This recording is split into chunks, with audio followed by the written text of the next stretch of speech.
بسم الله الرحمن الرحيم تبارك الذي بيده الملك وهو على كل شيء قدير الذي خلق الموت والحياة ليبلوكم أيكم أحسن عملا وهو العزيز الغفور الذي خلق 7 سماوات طباقا ما ترى في خلق الرحمن من تفاوت فارجع البصر هل ترى من فطور ثم ارجع البصر كرتين ينقلب إليك البصر خاسئا وهو حسير ولقد زينا السماء الدنيا بمصابيح وجعلناها رجوما للشياطين وأعتدنا لهم عذاب السعير وللذين كفروا بربهم عذاب جهنم وبئس المصير إذا ألقوا فيها سمعوا لها شهيقا وهي تفور تكاد تميز من الغيظ كلما ألقي فيها فوج سألهم خزنتها ألم يأتكم نذير قالوا بلى قد جاءنا نذير فكذبنا وقلنا ما نزل الله من شيء إن أنتم إلا في ضلال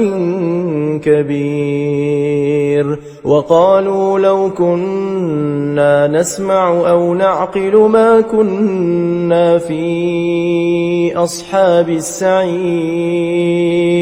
فاعترفوا بذنبهم فسحقا لأصحاب السعير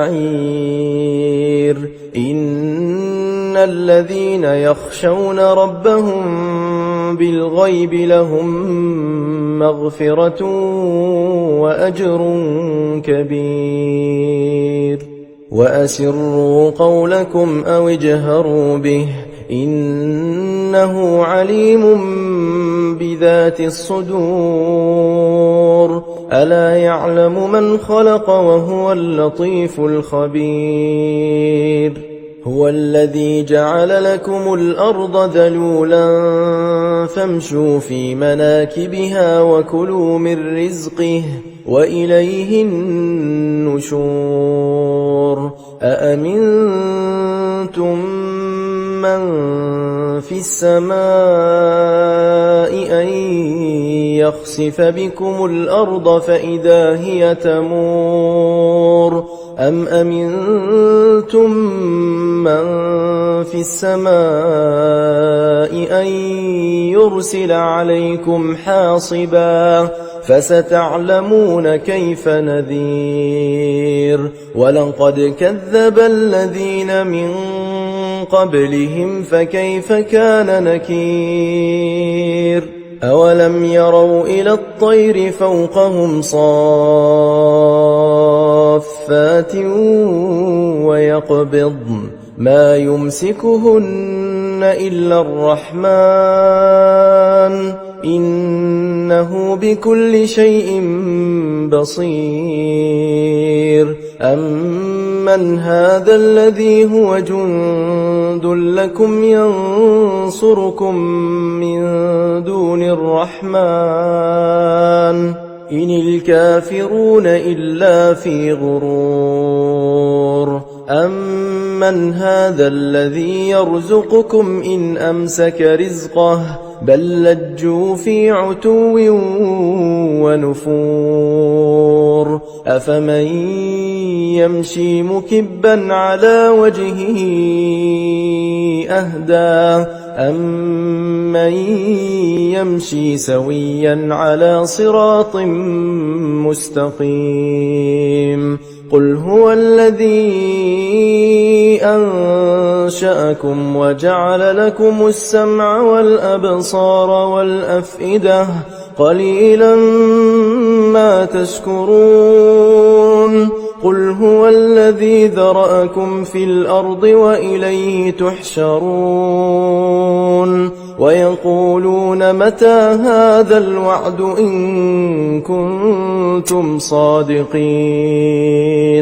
قل إنما العلم عند الله وإنما أنا نذير مبين فلما رأوه زلفة سيئت وجوه الذين كفروا وقيل هذا الذي كنتم به تدعون قل أرأيتم إن أهلكني الله ومن معي أو رحمنا فمن يجير الكافرين من عذاب أليم قل هو الرحمن آمنا به وعليه توكلنا فستعلمون من هو في ضلال مبين قل أرأيتم إن أصبح ماؤكم غورا فمن يأتيكم بماء معين بسم الله الرحمن الرحيم نون والقلم وما يسطرون ما أنت بنعمة ربك بمجنون وإن لك لأجرا غير ممنون وإنك لعلى خلق عظيم فستبصر ويبصرون بأيكم المفتون إن ربك هو أعلم بمن ضل عن سبيله وهو أعلم بالمهتدين فلا تطع المكذبين ودوا لو تدهن فيدهنون ولا تطع كل حلاف مهين هماز مشاء بنميم مناع للخير معتد أثيم عتل بعد ذلك زنيم أن كان ذا مال وبنين إذا تتلى عليه آياتنا قال أساطير الأولين سنسمه على الخرطوم إنا بلوناهم كما بلونا أصحاب الجنة إذ أقسموا ليصرمنها مصبحين ولا يستثنون فطاف عليها طائف من ربك وهم نائمون فأصبحت كالصريم فتنادوا مصبحين أن اغدوا على حرثكم إن كنتم صارمين فانطلقوا وهم يتخافتون ألا يدخلنها اليوم عليكم مسكين وغدوا على حرد قادرين فلما رأوها قالوا إنا لضالون بل نحن محرومون قال أوسطهم ألم أقل لكم لولا تسبحون قالوا سبحان ربنا إنا كنا ظالمين فأقبل بعضهم على بعض يتلاومون قالوا يا ويلنا إنا كنا طاغين عسى ربنا أن يبدلنا خيرا منها إنا إلى ربنا راغبون كذلك العذاب ولعذاب الآخرة أكبر لو كانوا يعلمون إن للمتقين عند ربهم جنات النعيم أفنجعل المسلمين كالمجرمين ما لكم كيف تحكمون أم لكم كتاب فيه تدرسون إن لكم فيه لما تخيرون أم لكم أيمان علينا بالغة إلى يوم القيامة إن لكم لما تحكمون سلهم أيهم بذلك زعيم أم لهم شركاء فليأتوا بشركائهم إن كانوا صادقين يوم يكشف عن ساق ويدعون إلى السجود فلا يستطيعون خاشعة أبصارهم ترهقهم ذلة وقد كانوا يدعون إلى السجود وهم سالمون فذرني ومن يكذب بهذا الحديث سنستدرجهم من حيث لا يعلمون وأملي لهم إن كيدي متين أم تسألهم أجرا فهم من مغرم مثقلون أم عندهم الغيب فهم يكتبون فاصبر لحكم ربك ولا تكن كصاحب الحوت إذ نادى وهو مكظوم لولا أن تداركه نعمة من ربه لنبذ بالعراء وهو مذموم فاجتباه ربه فجعله من الصالحين وإن يكاد الذين كفروا ليزلقونك بأبصارهم لما سمعوا الذكر ويقولون إنه لمجنون وما هو إلا ذكر للعالمين بسم الله الرحمن الرحيم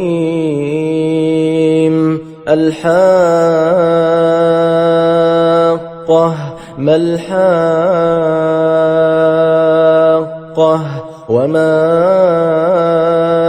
أدراك ما الحاقة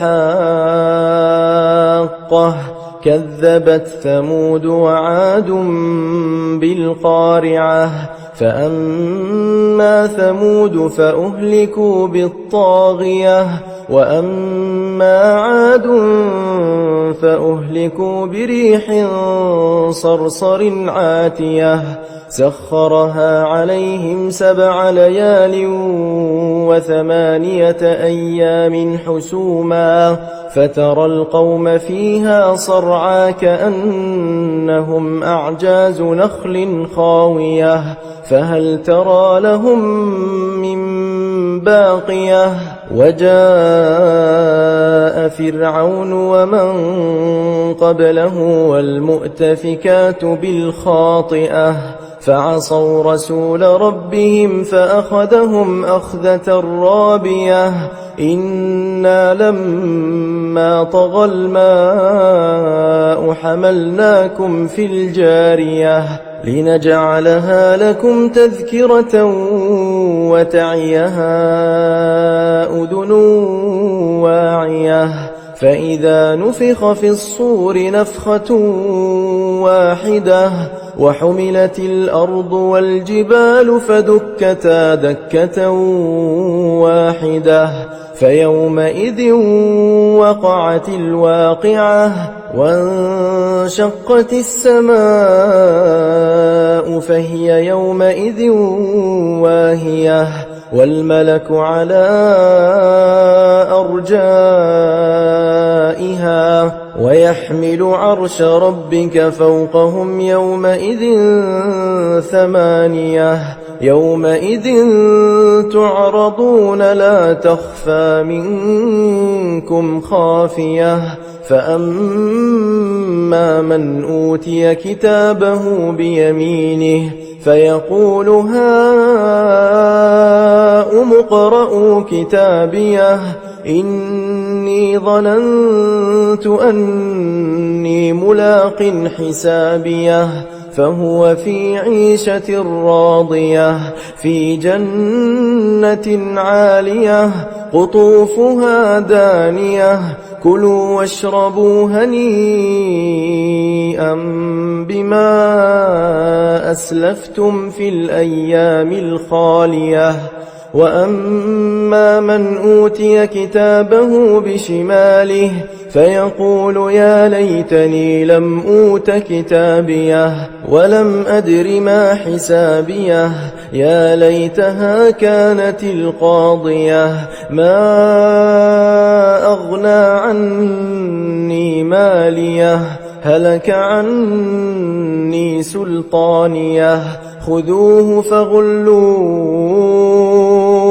ثم الجحيم صلوه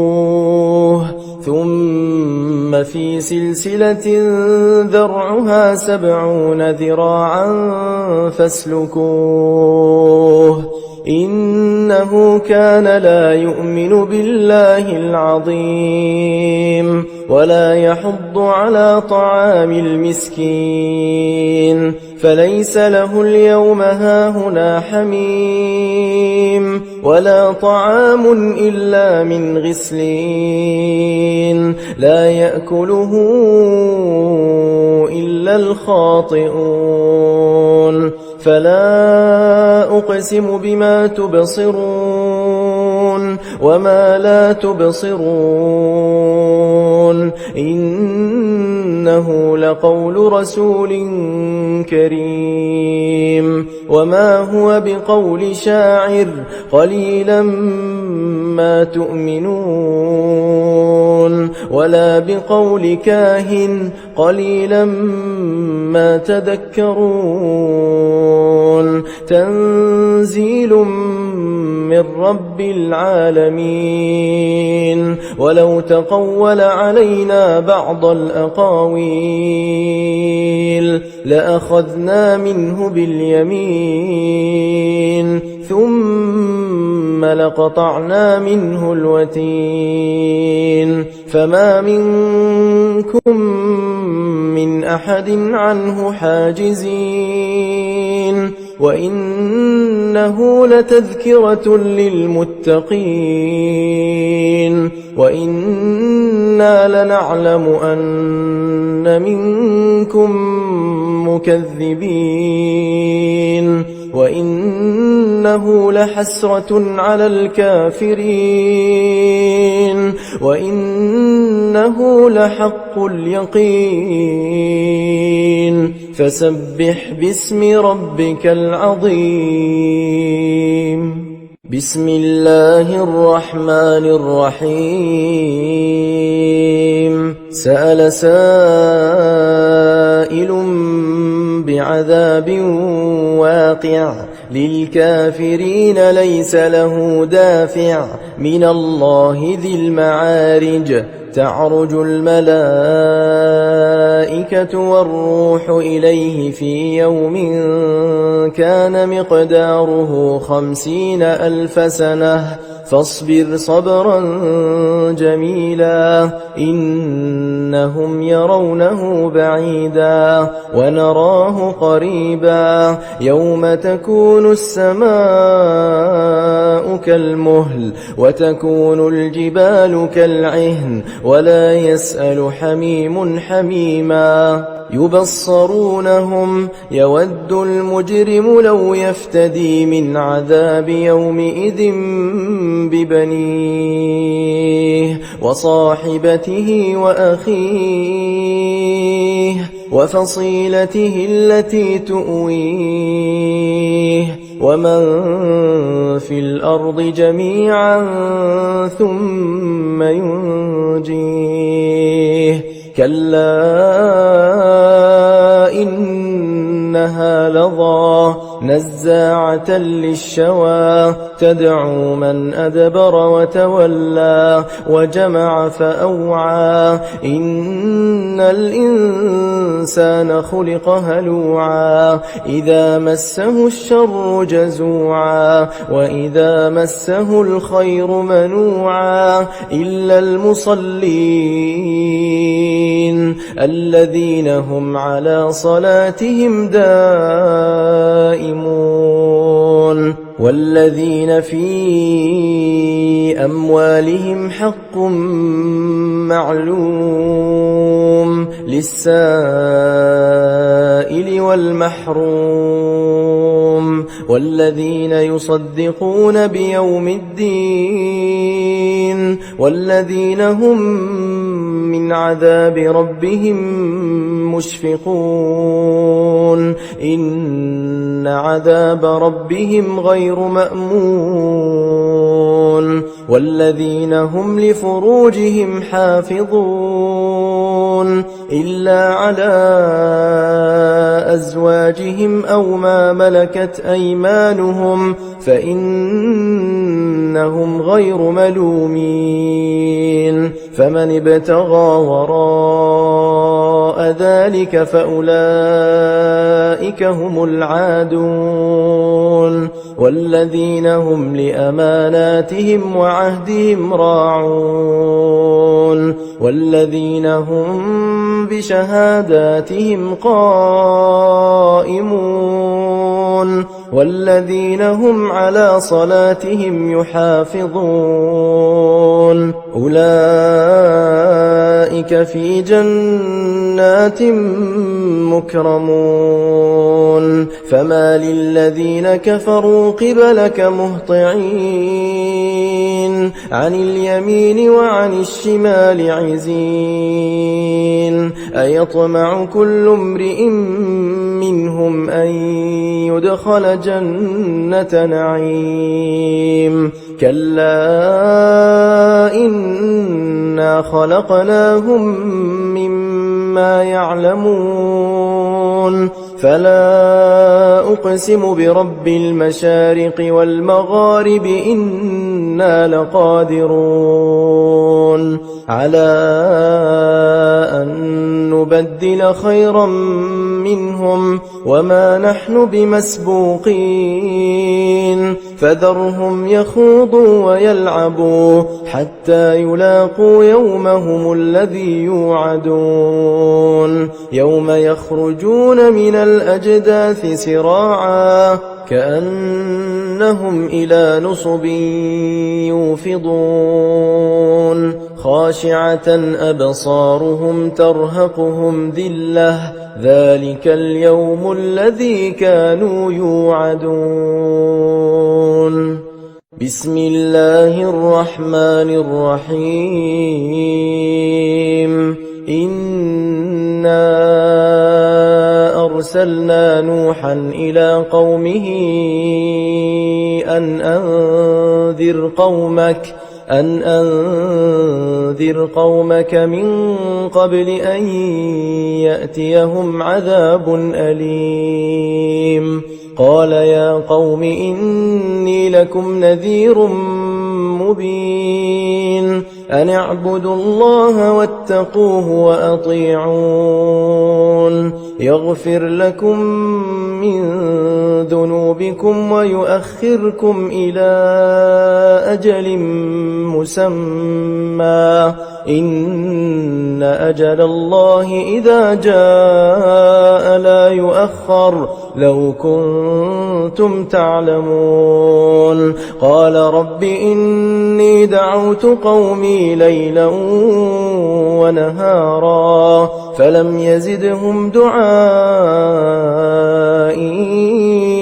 إلا فرارا وإني كلما دعوتهم لتغفر لهم جعلوا أصابعهم في آذانهم واستغشوا ثيابهم وأصروا واستكبروا استكبارا ثم إني دعوتهم جهارا ثم إني أعلنت لهم وأسررت لهم إسرارا فقلت استغفروا ربكم إنه كان غفارا يرسل السماء عليكم مدرارا ويمددكم بأموال وبنين ويجعل لكم جنات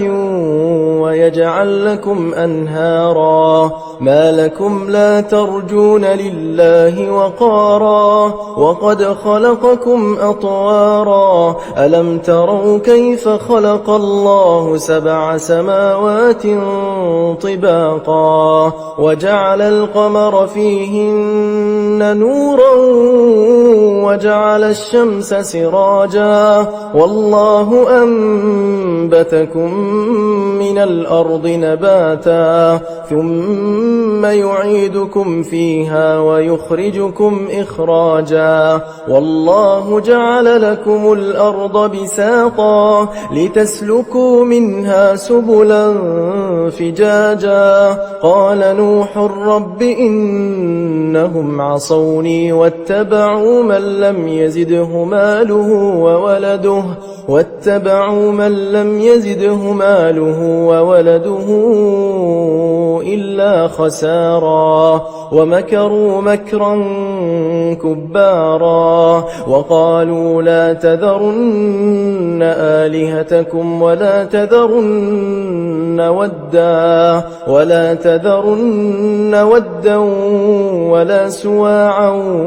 ولا يغوث ويعوق ونسرا وقد أضلوا كثيرا ولا تزد الظالمين إلا ضلالا مما خطيئاتهم أغرقوا فأدخلوا نارا فلم يجدوا لهم من دون الله أنصارا وقال نوح رب لا تذر على الأرض من الكافرين ديارا إنك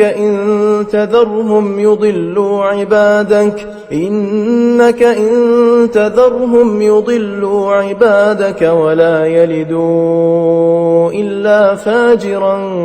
كفارا رب اغفر لي ولوالدي ولمن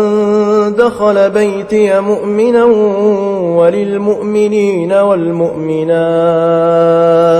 ولا تزد الظالمين إلا تبارا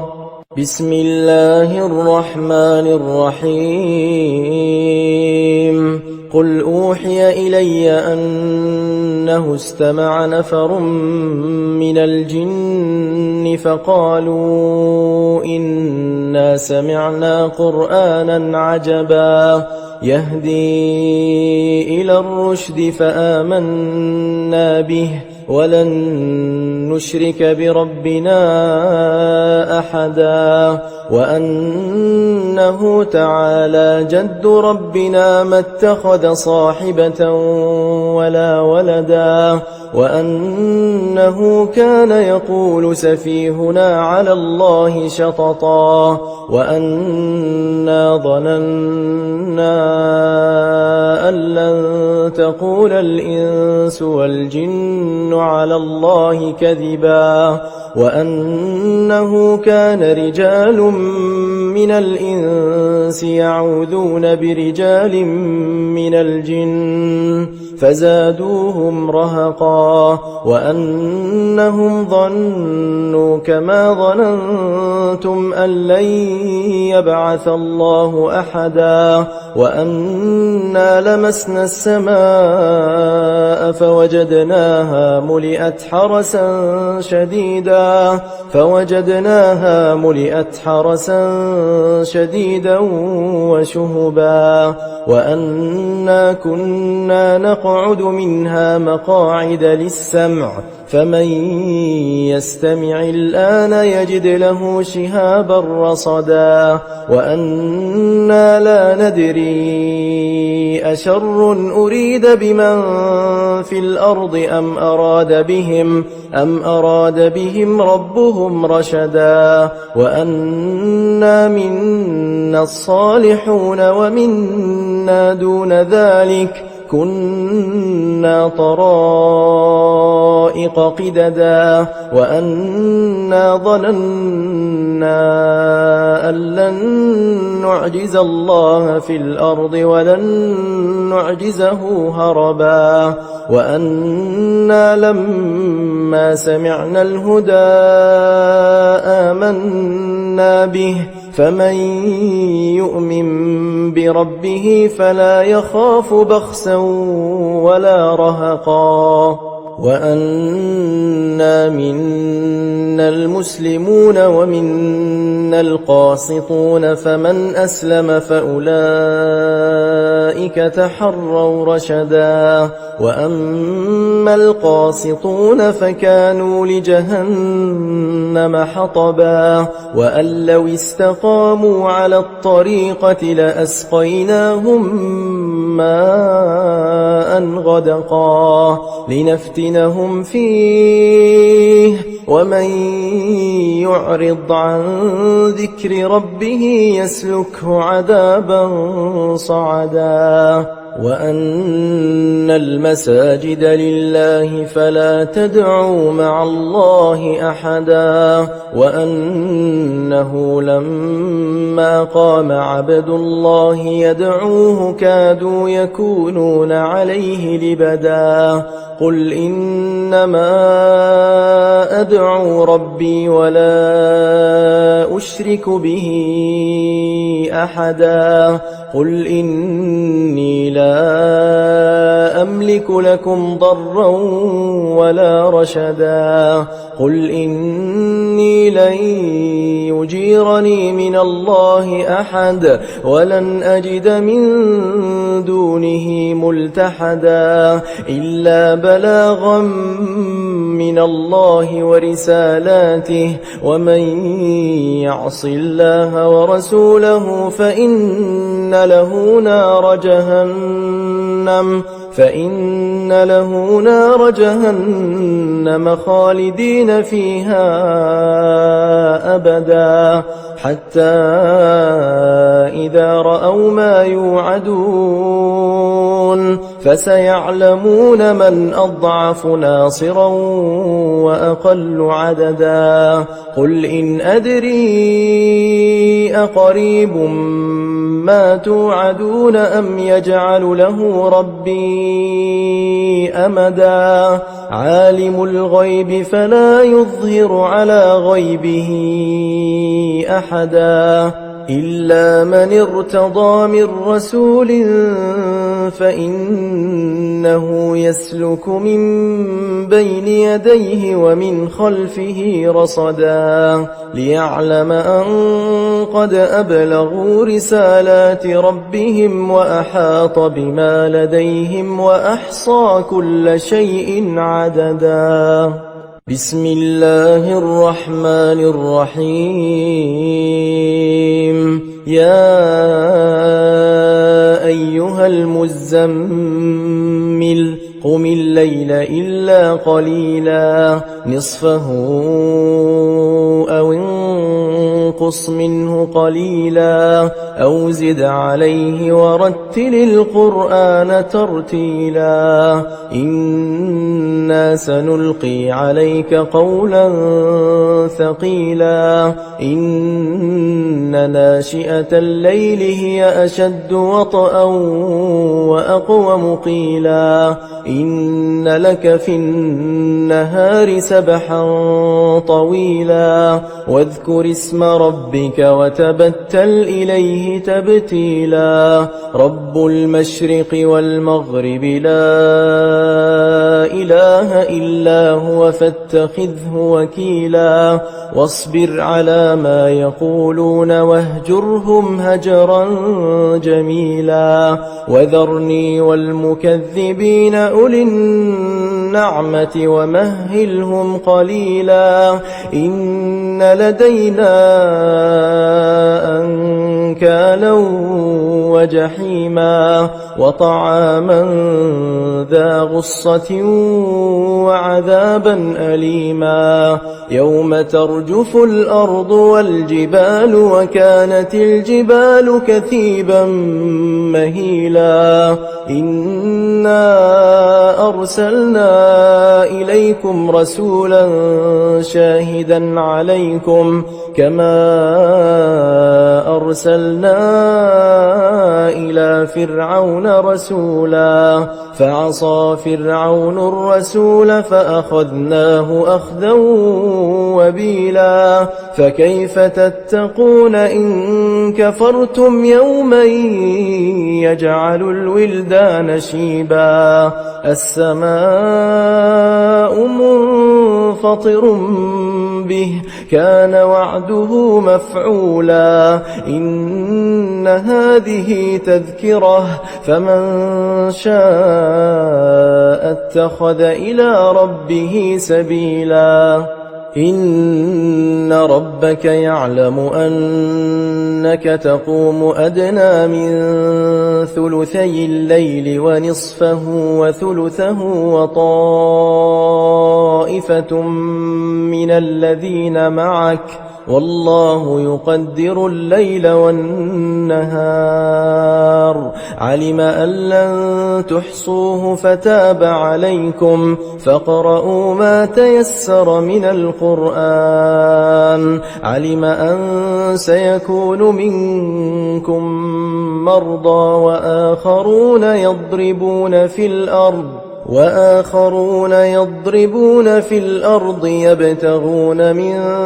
فضل الله وآخرون يقاتلون في سبيل الله فاقرؤوا ما تيسر منه وأقيموا الصلاة وآتوا الزكاة وأقرضوا الله قرضا حسنا وما تقدموا لأنفسكم من خير تجدوه عند الله هو خيرا وأعظم أجرا واستغفروا الله إن الله غفور رحيم بسم الله الرحمن الرحيم يا أيها المدثر قم فأنذر وربك فكبر وثيابك فطهر والرجز فاهجر ولا تمنن تستكثر ولربك فاصبر فإذا نقر في الناقور فذلك يومئذ يوم عسير على الكافرين غير يسير ذرني ومن خلقت وحيدا وجعلت له مالا ممدودا وبنين شهودا ومهدت له تمهيدا ثم يطمع أن أزيد كلا إنه إنه كان لآياتنا عنيدا سأرهقه صعودا إنه فكر وقدر فقتل كيف قدر ثم قتل كيف قدر ثم نظر ثم عبس وبسر ثم أدبر واستكبر فقال إن هذا إلا سحر يؤثر إن هذا إلا قول البشر سأصليه سقر وما أدراك ما سقر لا تبقي ولا تذر لواحة للبشر عليها 19 وما جعلنا أصحاب النار إلا ملائكة وما جعلنا عدتهم إلا فتنة للذين كفروا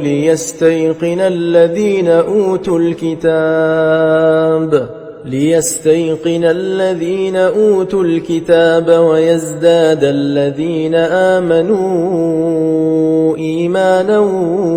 ولا يرتاب الذين أوتوا الكتاب والمؤمنون وليقول الذين في قلوبهم مرض والكافرون ماذا أراد الله بهذا مثلا كذلك يضل الله من يشاء ويهدي من يشاء وما يعلم جنود ربك إلا هو وما هي إلا ذكرى للبشر كلا والقمر والليل إذ أدبر والصبح إذا أسفر إنها لإحدى الكبر نذيرا للبشر لمن شاء منكم أن يتقدم أو يتأخر كل نفس بما كسبت رهينة إلا أصحاب اليمين في جنات يتساءلون عن المجرمين ما سلككم في سقر قالوا لم نك من المصلين ولم نك نطعم المسكين وكنا نخوض مع الخائضين وكنا نكذب بيوم الدين حتى أتانا اليقين فما تنفعهم شفاعة الشافعين فما لهم عن التذكرة معرضين كأنهم حمر مستنفرة فرت من قسورة بل يريد كل امرئ منهم أن يؤتى صحفا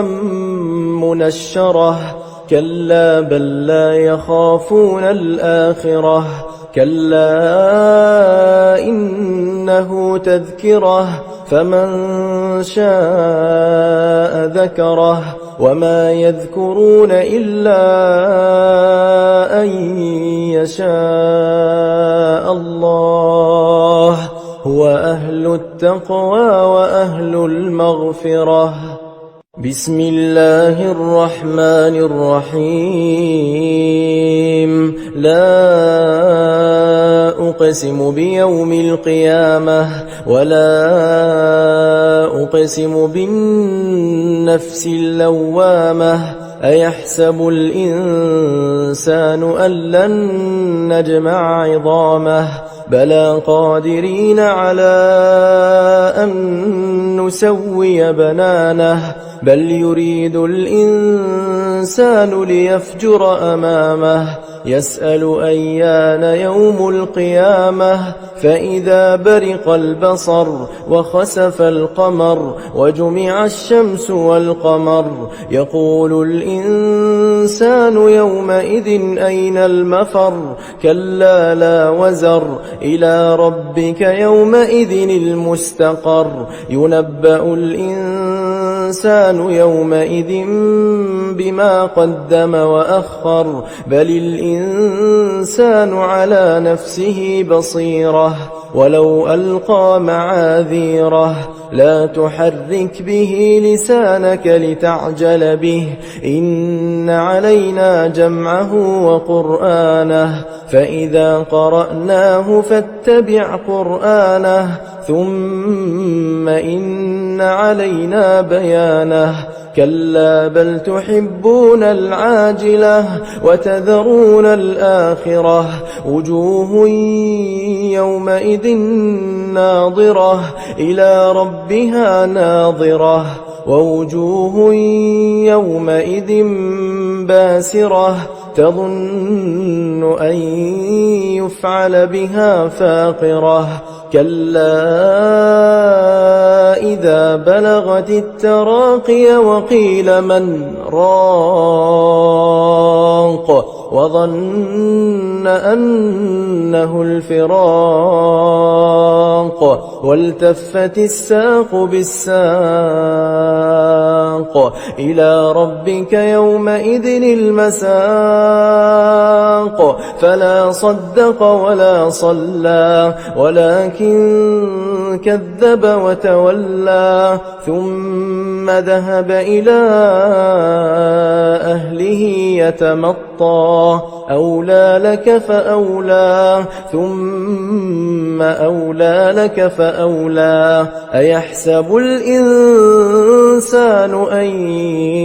يترك سدى ألم يك نطفة من مني يمنى ثم كان علقة فخلق فسوى فجعل منه الزوجين الذكر والأنثى أليس ذلك بقادر على أن يحيي الموتى بسم الله الرحمن الرحيم هل أتى على الإنسان حين من الدهر لم يكن شيئا مذكورا إنا خلقنا الإنسان من نطفة أمشاج نبتليه فجعلناه سميعا بصيرا إنا هديناه السبيل إما شاكرا وإما كفورا إنا أعتدنا للكافرين سلاسل وأغلالا وسعيرا إن الأبرار يشربون من كأس كان مزاجها كافورا عينا يشرب بها عباد الله يفجرونها تفجيرا يوفون بالنذر ويخافون يوما كان شره مستطيرا ويطعمون الطعام على حبه مسكينا ويتيما وأسيرا إنما نطعمكم لوجه الله لا نريد منكم جزاء ولا شكورا إنا نخاف من ربنا يوما عبوسا قمطريرا فوقاهم الله شر ذلك اليوم ولقاهم نضرة وسرورا وجزاهم بما صبروا جنة وحريرا متكئين فيها على الأرائك لا يرون فيها شمسا ولا زمهريرا ودانية عليهم ظلالها وذللت قطوفها تذليلا ويطاف عليهم بآنية من فضة وأكواب كانت قوارير من فضة قدروها تقديرا ويسقون فيها كأسا كان مزاجها زنجبيلا عينا فيها تسمى سلسبيلا ويطوف عليهم ولدان مخلدون إذا رأيتهم حسبتهم لؤلؤا منثورا وإذا رأيت ثم رأيت نعيما وملكا كبيرا عاليهم ثياب سندس خضر واستبرق وحلوا أساور من فضة وسقاهم ربهم شرابا طهورا إن هذا كان لكم جزاء وكان سعيكم مشكورا إنا نحن نزلنا عليك القرآن تنزيلا فاصبر لحكم ربك ولا تطع منهم آثما أو كفورا واذكر اسم ربك بكرة وأصيلا ومن الليل فاسجد له وسبحه ليلا طويلا إن هؤلاء يحبون العاجلة ويذرون وراءهم يوما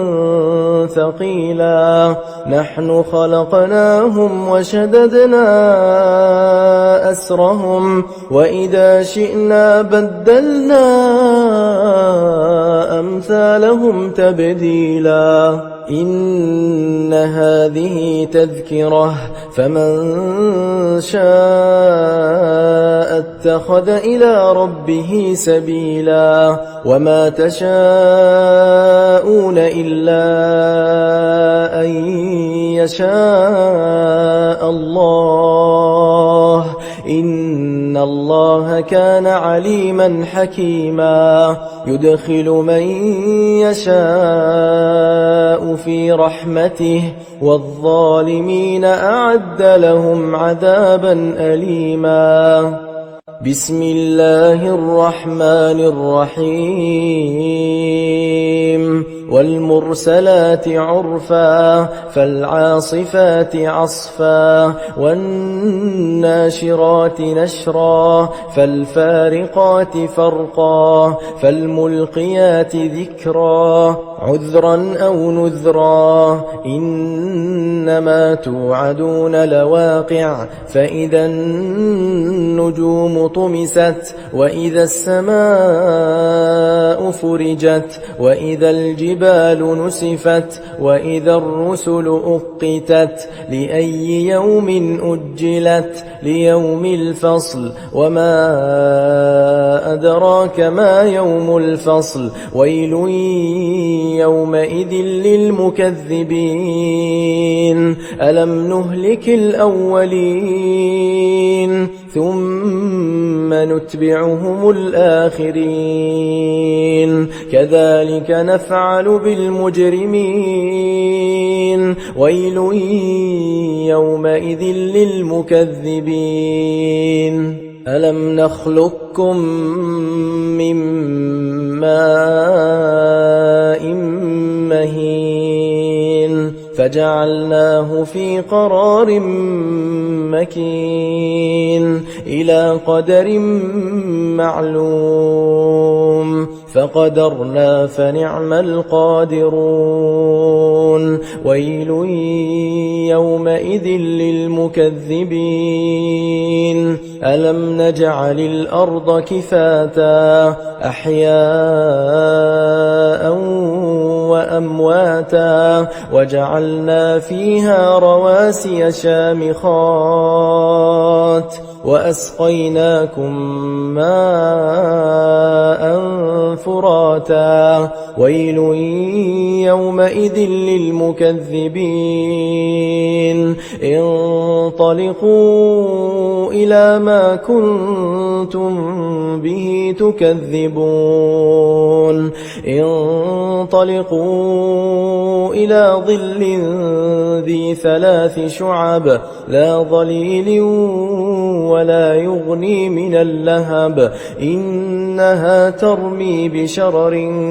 كالقصر كأنه جمالة صفر ويل يومئذ للمكذبين هذا يوم لا ينطقون ولا يؤذن لهم فيعتذرون ويل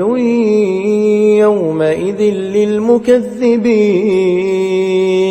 هذا يوم الفصل جمعناكم والأولين فإن كان لكم كيد فكيدون ويل يومئذ للمكذبين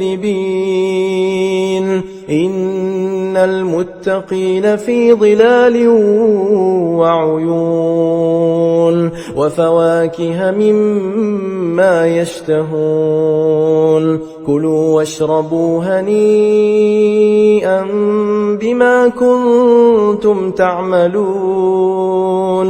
إنا كذلك نجزي المحسنين ويل يومئذ للمكذبين كلوا وتمتعوا قليلا إنكم مجرمون ويل يومئذ للمكذبين وإذا قيل لهم اركعوا لا يركعون ويل يومئذ للمكذبين فبأي حديث بعده يؤمنون